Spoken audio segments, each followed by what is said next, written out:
नमस्कार, मी doctor Girish Walawalkar. Saturday क्लबच्या आजच्या आपल्या एपिसोडमध्ये आपल्या सर्वांचं स्वागत करतो. सॅटरडे क्लब हा उपक्रम आकार डिजिन यांचे संस्थापक आणि संपादक माननीय श्री प्रभाकर सूर्यवंशीजी यांनी तरुणांना नवीन उद्योगधंदे सुरू करण्यासाठी प्रेरणा मिळावी ह्या उद्देशाने सुरू केला. आजच्या आपल्या या एपिसोडमध्ये कॅमलिन या प्रसिद्ध कंपनीचे एक्झिक्युटिव्ह डायरेक्टर माननीय श्रीराम दांडेकर उपस्थित आहेत. मी प्रभाकरजींना विनंती करतो की त्यांनी माननीय श्री दांडेकरांना पुस्तकं देऊन त्यांचं स्वागत करावं. आता मी प्रभाकरजी सूर्यवंशी यांना विनंती करतो की त्यांनी माननीय श्री दांडेकरांची चर्चा सुरू करावी आणि त्यांच्या विचार आम्हाला आमच्यापर्यंत पोचवावेत. धन्यवाद. मित्रांनो नमस्कार. तुम्ही पाहताय आकार डिजिनाईनचा विशेष कार्यक्रम सॅटरडे क्लब. अर्थात मी नेहमीप्रमाणेच प्रभाकर सूर्यवंशी, पण माझ्यासोबत आज आहेत कॅमलिनचे श्रीराम दांडेकर.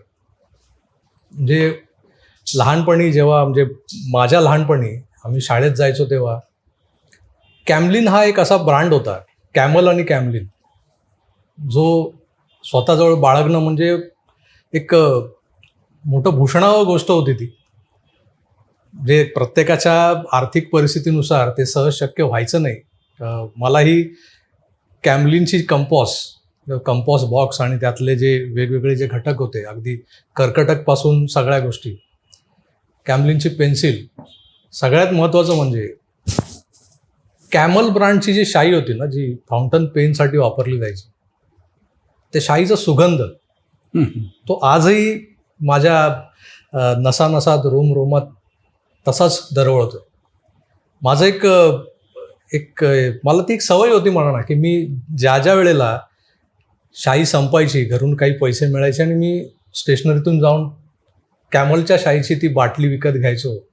पहिलं काम असायचं, बूच उघडल्यानंतर नाकाजवळ नेऊन ती बाटली हुंगायची.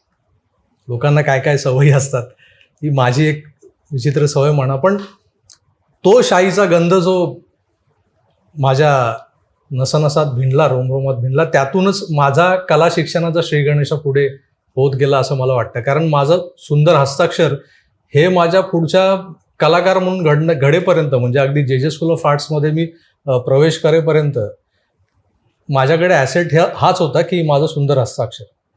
आज कॅमलिन ब्रँड हा जो काही आहे तो इतकी वर्ष आम्हाला प्रभावित करत होता. आज अशी एक वेळ आली, खरोखर मी स्वतःला धन्य समजतो की त्या कॅमल आणि कॅमलिनच्या ब्रँडच्या ऑफिसमध्ये, म्हणजे कॉर्पोरेट ऑफिसमध्ये बसलोय. माझ्यासोबत त्या ब्रँडचे सर्व आज दांडेकर माझ्यासोबत आहेत. आपल्याला त्यांच्याशी गप्पा मारायच्या आहेत, पण त्या गप्पांचा रोग जो असेल तो एक मराठी उद्योजकता या सगळ्या गोष्टींवर आधारित असणार आहे. म्हणून मला सर तुम्हाला पहिला प्रश्न असा विचारायचा आहे की ही जी काही सुरुवात होती, जे तुमच्या आधीच्या 2 पिढ्यांनी सुरुवात केली आणि आज इथपर्यंत सगळं आलंय. आज त्या कॅमलिनच्या पुढे अजूनही एक नाव जोडलं गेलंय, त्यावरही मी येणार आहे. पण हा सगळा प्रवास कसा सुरू झाला आणि इथवर कसा आला याबद्दल बऱ्याच लोकांना जी उत्सुकता असते, त्या उत्सुकतेपोटी जाणून घेतलेलं असेलच भारत, पण मला वाटतं की एकदा तुमच्याकडून तो प्रवास थोडक्यात ऐकायला. प्रभाकरजी, तुम्हाला नमस्कार. तुमच्या सर्व प्रेक्षकांना नमस्कार. आज तुम्ही आमच्या पूर्वीची कॅमलिन आणि आता कोकियो कॅमलिन या कंपनीच्या ऑफिसमध्ये आलात. तुमची सगळी टीम आली आणि तुमच्या सगळ्यांचं स्वागत आहे आणि आनंद आहे की तुम्ही गप्पा मारायला माझ्याशी आलात आणि उद्योजकतेविषयी गप्पा मारायला आहात. थोडंसं बॅकग्राऊंड पटकन सांगायची झाली तर माझे सख्खे आजोबा कोकणातनं शिक्षणाकरता पुण्या मुंबईला आले. घरची परिस्थिती फारशी चांगली नव्हती, पण त्या काळामध्ये जे काही अनेक कुटुंब प्रमुखांनी केलं ते त्यांनी केलं. म्हणजे स्वतःचं इंजिनिअरिंगचं शिक्षण स्कॉलरशिपवर पूर्ण केलं. मग आपल्या भावंडांना एकेकाला कोकणातल्या आमच्या गावावरनं आणून त्यांची शिक्षण संसार सुरू करून दिले. हे सगळं होत असताना त्यांनी त्याच्या धाकट्या भावाला त्यातले गुण त्यांच्या लक्षात आले होते आणि त्याला सांगितलं की तुझी जी सरकारी नोकरी सोड आणि तू काही ना काही उद्योग कर. उद्योग कर म्हटल्यानंतर भांडवलाचा पहिला प्रश्न येतो आणि त्या काळात या मंडळींकडे भांडवल कसलं, म्हणजे संसार चालू होता एवढंच. मग कमीत कमी भांडवली खर्चामध्ये कुठला उद्योग करता येईल, तर कुठला तरी घरगुती टाईपचा उद्योग करता येईल असं त्यांना वाटलं. त्यांनी बराच विचार केला, काही एक्सपेरिमेंट्स केले म्हणून, आणि मग घराच्या किचनमधली पहिली प्रयोगशाळा निर्माण केली. म्हणजे सकाळचा स्वयंपाक वगैरे करून झाला की मग शाई बनवणं वगैरेचा उद्योग सुरू केला. गिरगावामध्ये दुभाष लेनमध्ये डोंगरे बिल्डिंग म्हणून आहे, तिकडे ही सगळी मंडळी राहायची आणि त्याच्या छोट्या रूममध्ये त्या किचनमध्ये सुरू केलं. प्रत्यक्ष सर्व गोष्टी स्वतः तयार करायच्या, बाजारात नेऊन चाचपणी करायची. त्यावेळेला विदेशी माल प्रचंड होता आणि स्वदेशी उद्योजक जवळजवळ या क्षेत्रात फार कमी होते, एखाद दुसरा असेल. मग हा कमीत कमी भांडवली खर्चात सुरू केलेला उद्योग हळूहळू हळूहळू वाढला. याच्यामागची प्रेरणा म्हटली तर ती स्वदेशीची प्रेरणा होती. पहिली 10 वर्ष खूप खडतर होती आणि खरं म्हणजे त्याला कंपनी स्वरूप असं आलं नव्हतं, प्रायव्हेट लिमिटेड कंपनी किंवा काही. 1946 साली कॅमलिन प्रायव्हेट लिमिटेड या कंपनीची स्थापना झाली. मग अर्थातच दिगंबर परशुराम दांडेकर माझे चुलत आजोबा यांनी अपार कष्ट घेऊन आणि मग पुढे त्यांचा मुलगा, माझे वडील म्हणजे त्यांचे भाऊ, चुलत भाऊ, या चौघाने मिळून ही कंपनी नावारूपाला आणली. कंपनीचा टर्नओव्हर किती होता किंवा किती झाला हे फक्त स्टॅटिस्टिक्स असतं. कंपनीचा ब्रँड 2 पिढ्या 3 पिढ्या लोकांच्या मध्ये विश्वास निर्माण करून आणि आदराचं स्थान म्हणून आहे, ही कुठल्याही कंपनीच्या आयुष्यातली सगळ्यात मोठी कमाई असते. आणि मला वाटतं या सर्व मंडळींनी आणि आमच्या पिढीचा थोडाफार सहभाग, परंतु हा ब्रँडवरचा विश्वास निर्माण करण्यात आम्ही यशस्वी ठरलो. ही झाली बॅकग्राऊंड. खरं आहे. म्हणजे यापूर्वीच्या 3 पिढ्या कॅमलिनचे ब्रँड्स वापरत होते, अगदी रंगीत खडू, क्रेयॉन्स किंवा या गोष्टी. आणि आताही त्यात जे आजोबा झालेत आणि त्यांची आता नातवंड तोच कॅमलिनचा क्रेयॉन्सचा बॉक्स घेऊन त्यांची नातवंड कुठेतरी भिंती खराब करताना दिसतात.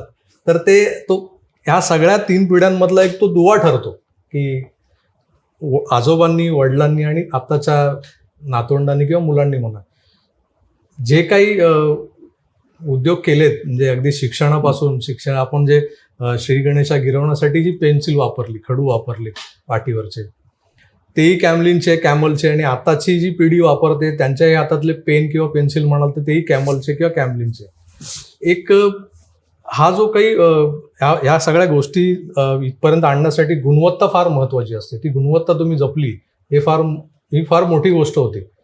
त्याचबरोबर दुसरी एक गोष्ट अशी होती की ही सगळी उत्पादनं कॅमलची, कॅमलिनची, ती सहज जशी शहरात उपलब्ध होत होती. म्हणजे मी 8वी-9वीला पुण्यातल्या चिंचवडमध्ये शिकत होतो आणि त्यावेळेला मी फाउंटन पेन वापरायला लागलो आणि माझा कॅमलच्या शाईशी संबंध आला. तर त्यावेळेला मला तिकडे चिंचवडच्या अगदी आतमध्ये एक खेडेगाव होतं, वाल्लेकरवाडी, तिथल्याही स्टेशनरीच्या छोट्याशा दुकानात ती मला कॅमलची शाईची बाटली मिळायची. तर त्यावेळेला हे सगळं इन्फ्रास्ट्रक्चर, दळणवळणाचं जाळं, तुम्ही जे तो माल गिरगावातल्या दुभाष लेनमध्ये सुरुवात झाली आपण म्हणतो, तर तिथून तो अगदी महाराष्ट्राच्या कानाकोपऱ्यात आणि आता तर जगभर पसरलंय सगळे जाळ. हे कसं तुम्ही मॅनेज केलं, म्हणजे थोडक्यात? त्याला थोडी बॅकग्राऊंड आहे. सुरुवातीचा जो काळ होता, मी म्हटलं की अगदी छोट्या प्रमाणात छोटी कंपनी, त्यावेळेला मालाची उत्पादकता ही कमी होती किंवा उत्पादनाची क्षमता कमी होती. त्यामुळे मग जो काय माल तयार होईल पिशवीत भरायचा, कापडाच्या पिशव्या असायच्या. माझे आजोबा आणि त्यांचे भाऊ घेऊन जायचे त्या पिशव्या आणि अब्दुल रहमान स्ट्रीट सारखं होलसेल मार्केट आहे, तिकडे होलसेल असणं तो माल विकायचा. पुढे माहीमला स्थलांतर झालं आणि माहीमला कारखान्याची जागा मोठ्या प्रमाणात उपलब्ध झाली.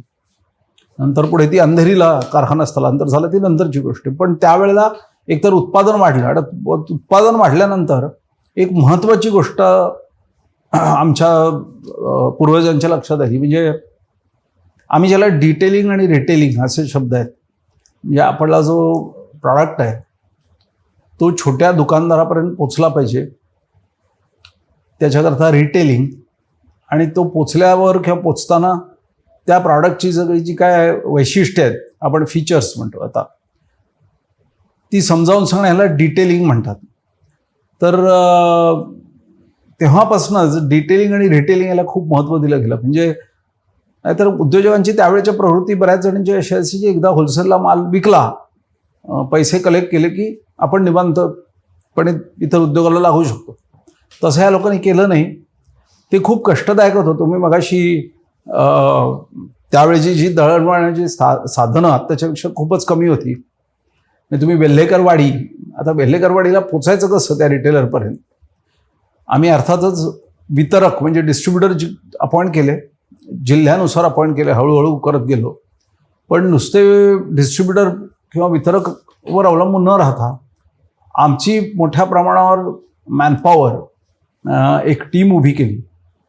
त्या टीमला ट्रेनिंग दिलं, आजही देतो, आणि डिटेलिंग आणि रिटेलिंग दोन्हीचं. आणि ती वेल्हेकरवाडीसारख्या ठिकाणी सुद्धा एखादा मनुष्य आमचा कॅमलिनचा जाऊन त्या छोट्या दुकानदाराला आपल्या प्रॉडक्टबद्दल समजावून सांगून, क्वालिटीबद्दल सांगून, कंपनीच्या पॉलिसीबद्दल एक विश्वास निर्माण करून मग पुढे ती वस्तू त्याला डिस्ट्रीब्युटरच्याकडनं मिळते. यामुळे काय झालं, एक डायरेक्ट संबंध रिटेलरशी प्रस्थापित झाला. रिटेलरचा कॅमलिन मॅनेजमेंटवरचा, पॉलिसीजवरचा विश्वास वाढला. आणि आम्ही आजपर्यंत 3 पिढ्यांमध्ये आमच्या वितरकाला किंवा आमच्या रिटेलरला कधीही कुठल्याही प्रकारचा त्याच्यावर अन्याय होणार नाही. आणि झालाच तर तो ताबडतोब दुरुस्त केला जातो. आमच्याकडनं जर काही चूक झाली किंवा आमच्या डिस्ट्रीब्युटरकडनं चूक झाली तरी ती दुरुस्त केली जाते. आमच्या स्टाफकडनं काही त्या रिटेलरला सेवा कमी मिळाली तरी ती दुरुस्त केली जाते. यामुळे ते टिकून आहे आणि ते वाढत गेलं. मी असं म्हणणार नाही जगभर वगैरे आमचा माल आहे, देशभर निश्चित आहे. म्हणजे तुम्ही वेल्हेकरवाडी म्हणालात किंवा अरुणाचल प्रदेशमधलं एखादं छोटं स्टेशनरीचं दुकान म्हणालात तरी कॅमलिनचा माल तिकडे मिळतो. जगभर यासाठी म्हणालो की आता तुम्ही कोकियो कॅमलिन तुमचं जे कोलॅबरेशन झालंय त्यामुळे तो एक इंटरनॅशनल ब्रँड आता, त्यामुळे कॅमलिन जगभरात पोहोचलं असेलच. म्हणजे मला कल्पना नाही तुमचं ते जे काही काय म्हणतात त्याला, ती व्यावसायिक भागीदारी जी आहे ती नेमकी कोणत्या पद्धतीने काम करते त्यावरही मी येणार आहे. पण एक हॉर्स ब्रँड शाईची पूड हे तुमचं बेसिक उत्पादन होतं ना? हां, सुरुवातीला या प्रॉडक्टचा हॉर्स ब्रँड खालीच सुरुवात झाली. अगदी बरोबर. एक आपल्या सगळ्या उत्पादनाला चांगलं काहीतरी नाव, ब्रँड नेम असावं, याच्याबद्दल माझ्या आजोबा नेहमी, दिगंबर परशुराम दांडेकर यांनी बराच विचार ते करायचे रोज, काय असावं. आणि एक दिवस त्यावेळेला इथे कॅमल सिगरेट्स यायचे, जर्मन ब्रँड आहे कॅमल सिगरेट्स.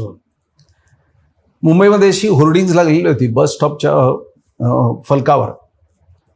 तर एकदा ते त्या कॅमल सिगरेटच्या जाहिरातीकडे बघत असताना त्यांना वाटलं, अरे हा जो ब्रँड आहे किंवा हा जो कॅमल हा सिम्बॉल आहे, आत्ता आपल्या त्यावेळेला आपल्या बिझनेसची स्थिती साधारणपणे अशीच आहे. म्हणजे काय तर कॅमल हा प्राणी जो आहे ना, तो वाळवंटामध्ये 15 दिवस पाण्याविना, अन्नाविना चालू शकतो, जगू शकतो. तो खूप उपयोगी असतो. वाळवंटातल्या लोकांकरता तर फारच उपयोगी असतो. आणि त्याच्या पोटामध्ये खूप काही साठवलं जातं, म्हणजे आपण विश्वास म्हणू त्याला. दुसरा त्यांनी काय विचार केला की कॅमल हे नाव असं आहे की भारतात एवढ्या भाषा आहेत, तर कुठलंही जोडाक्षर नसलेला हा शब्द आहे.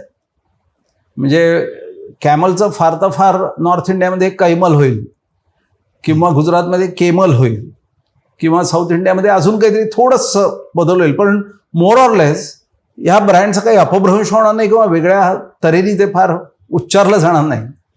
त्यामुळे फोनेटिकली ॲज वेल ॲज जो नेचर ऑफ बिझनेस त्यावेळेला होता त्या दृष्टीने की हा आपला म्हणजे प्रतिकूल परिस्थितीत सुद्धा चालत राहील कायम, आणि ग्राहकांना सेवा देत राहील असा सगळा विचार येऊन त्यांनी कॅमल हा ब्रँड आणि पहिला product ink. So Camel plus ink आपण जर एकत्र वाचलं तर कॅमलिन असा शब्द तयार होतो. म्हणून कंपनीचं नाव कॅमलिन प्रायव्हेट लिमिटेड. आणि अर्थात प्रॉडक्टलाही कॅमल आणि कॅमलिन असे दोन्ही ब्रँड वापरले गेले, आजही वापरतो.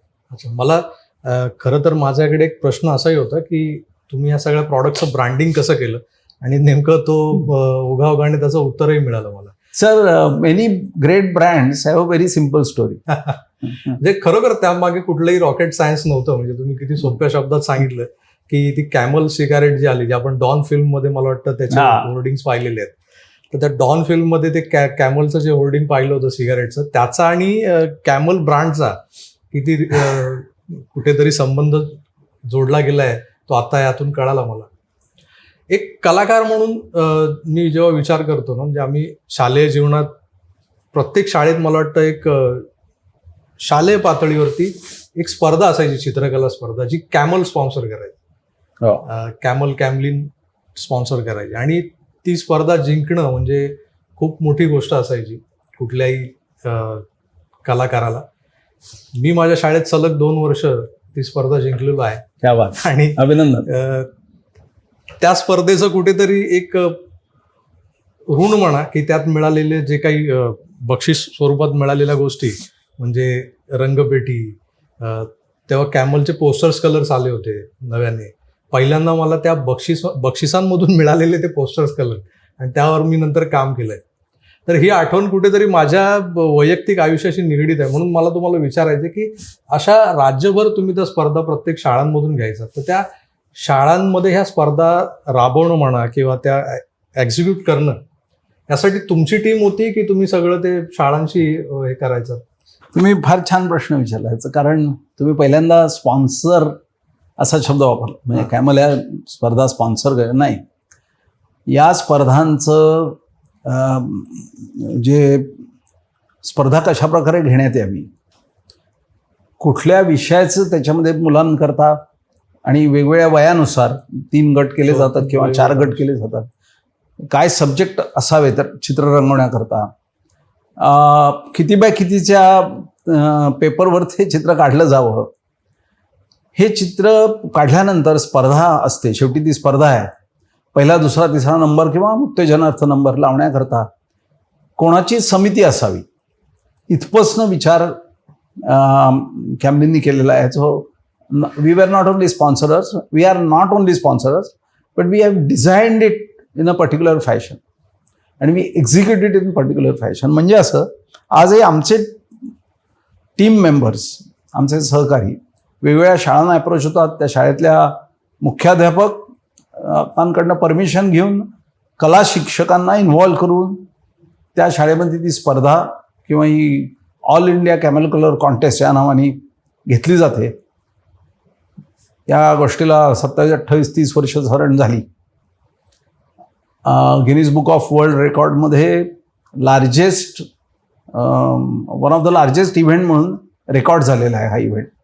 म्हणजे ज्या वेळेला 32 लाख मुलांनी देशभरातल्या मिळून या स्पर्धेमध्ये भाग घेतला, त्यावेळेला it was recorded as the largest event.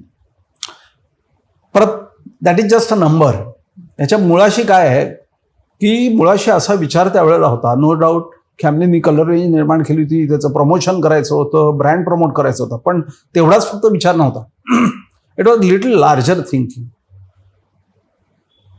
प्रभाकरजी शिक्षणामध्ये सायन्स, मॅथ्स, भाषा, विषय, इतिहास, भूगोल ह्याला महत्त्व दिलं जातं, ते बरोबर आहे. परंतु कला, मुलांमध्ये कला असते, त्या कलागुणांना वाव मिळाला पाहिजे याच्याकरता चित्रकलेचा तास असतो. परंतु त्याच्यात ग्रेड सी मिळाली काय आणि बी मिळाली काय आणि ए मिळाली काय, घरीही कोणी फारसे त्यावेळेला तरी ना पालक विचारायचे ना शिक्षक विचारायचे. मग कुठेतरी आपण एक नागरिक म्हणून, आपण एक जबाबदार एका चित्रकला साहित्याचे निर्माते म्हणून मुलांमधल्या कलागुणांना डायरेक्टली इनडायरेक्टली वाव देण्याकरता कुठेतरी हा इव्हेंट केला पाहिजे, हे पण त्याच्या मुळाशी होतं. आणि त्यामुळे तुम्ही बघाल तर 25, 27, 28 वर्ष त्याच प्रकारे हे थोडेसे फॉर्मॅट थोडेसे बदलले असतील, परंतु त्याच प्रकारे हे चालू आहे. आणि त्यामुळे ज्या शाळांना हे माहिती आहे किंवा पटलेलं आहे ते खूप प्रेमाने आणि उत्साहाने स्वागत करतात आणि परवानगी देतात. निवड चित्रकला किंवा चित्रकला साहित्य निर्माण करणारी कंपनी कॅमल किंवा कॅमलिन हे एवढ्यापुरतंच मर्यादित नव्हतं, तर शालेय जीवनात लागणाऱ्या इतरही गोष्टी म्हणजे आपले शालेय अभ्यासक्रमातले काही विषय आहेत, गणित आणि भूमिती. त्यासाठी आपल्याला ती भूमितीची जी काही, ज्याला आपण अवजारं म्हणायचो पूर्वी, कर्कटक पासून सगळ्या गोष्टी, त्या कंपॉस वगैरे, तर तिथपर्यंत त्यांचीही निर्मिती कॅमलिन करायची. मी सुरुवातीलाच म्हणालो, तो जो कंपॉस बॉक्स असायचा त्याचं महत्त्व आपल्या दप्तरात किती असायचं तेही माझ्या पिढीच्या म्हणजे आणि आत्ताच्याही माझ्या काही ज्युनियरच्या पर्यंत ही महत्ता अजूनही अबाधित आहे. त्याही विषयावर बोलायचं आहे, पण पुढच्या भागात. तुर्तास इथेच थांबतो. पुन्हा भेटूच तर आपली काळजी घ्या आणि पाहत राहा आकार DG9. धन्यवाद. नमस्कार.